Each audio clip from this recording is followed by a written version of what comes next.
Et si la plus grande menace pour Google, ni Microsoft, ni OpenAI, mais une start-up de 60 employés fondée dans un appartement de San Francisco en 2022 ? Perplexity AI génère aujourd'hui 10 millions de dollars de revenus chaque mois et elle n'a même pas encore activé la majorité de ses leviers commerciaux. Aravind Srinivas n'est pas un entrepreneur typique de la Silicon Valley. Avant de cofonder Perplexity en août 2022, il a travaillé chez OpenAI, Google Brain et DeepMind, 3 des laboratoires d'IA les plus puissants du monde, tous en même temps ou presque. Vif, curieux, pédagogique, sans être condescendant. Ce que Srinivas avait compris, c'est que Google avait un angle mort béant. Son moteur de recherche était conçu pour te donner des liens, pas des réponses. Dans un monde où les gens veulent des réponses immédiates, précises, sourcées, Google était soudainement en retard sur son propre terrain. Vif, curieux, pédagogique, sans être condescendant. Perplexity ne se présente pas comme un chatbot, elle se présente comme un moteur de réponse, un answer engine.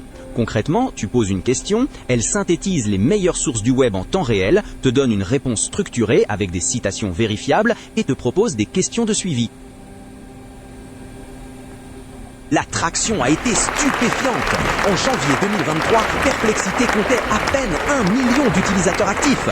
En janvier 2025, ce chiffre atteignait 75 millions. Aujourd'hui, certaines estimations parlent de 150 millions d'utilisateurs mensuels. Une croissance que même les plus grands fonds n'avaient pas modélisée. Vif, curieux, pédagogique, sans être condescendant. Mais comment une start-up qui distribue des réponses gratuites gagne-t-elle de l'argent ? La réponse est plus sophistiquée qu'on ne le croit. Perplexity a 2 sources de revenus principales. Un abonnement premium à $20 par mois appelé Perplexity Pro et une couche publicitaire native qu'elle a discrètement lancée en avril 2024, sans en faire l'annonce officielle. Vif, curieux, pédagogique, sans être condescendant. Cette publicité native est l'élément le plus dangereux du modèle et le moins compris. Contrairement aux annonces Google qui apparaissent comme des liens séparés, les publicités Perplexity s'intègrent dans les réponses elles-mêmes sous forme de Sponsored Follow-up Questions.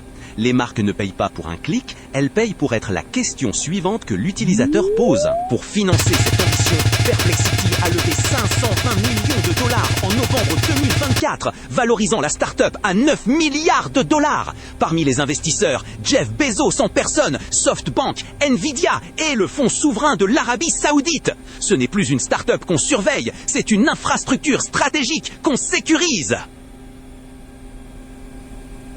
Vif, curieux, pédagogique, sans être condescendant. Google n'est pas resté les bras croisés.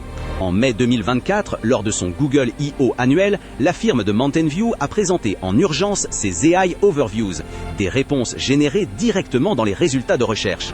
Mais le lancement a été catastrophique. L'outil a recommandé de mettre de la colle sur une pizza pour que le fromage adhère mieux.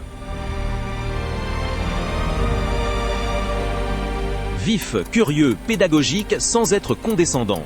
Google est paralysé par une contradiction que les économistes appellent le Innovator's Dilemma. Ces AI Overviews réduisent les clics publicitaires qui génèrent la quasi-totalité de ses 237 milliards de dollars de revenus annuels. Perplexity, elle, n'a rien à perdre. Elle construit son modèle publicitaire autour de l'IA dès le premier jour.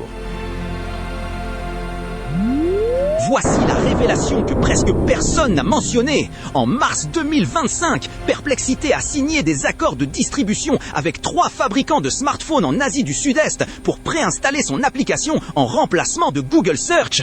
Ce n'est pas une guerre de moteurs de recherche, c'est une guerre de distribution. Exactement celle que Google a gagnée en 2008 en signant avec Apple pour 100 milliards de dollars. En 2026, Perplexity génère 120 millions de dollars de revenus annuels. C'est infime face aux 237 milliards de Google, mais ce n'est pas la bonne comparaison. La bonne question, c'est combien de tes propres recherches fais-tu encore sur Google et combien sur Perplexity, ChatGPT ou un assistant IA? Si la réponse a changé cette année, alors quelque chose de fondamental a déjà basculé.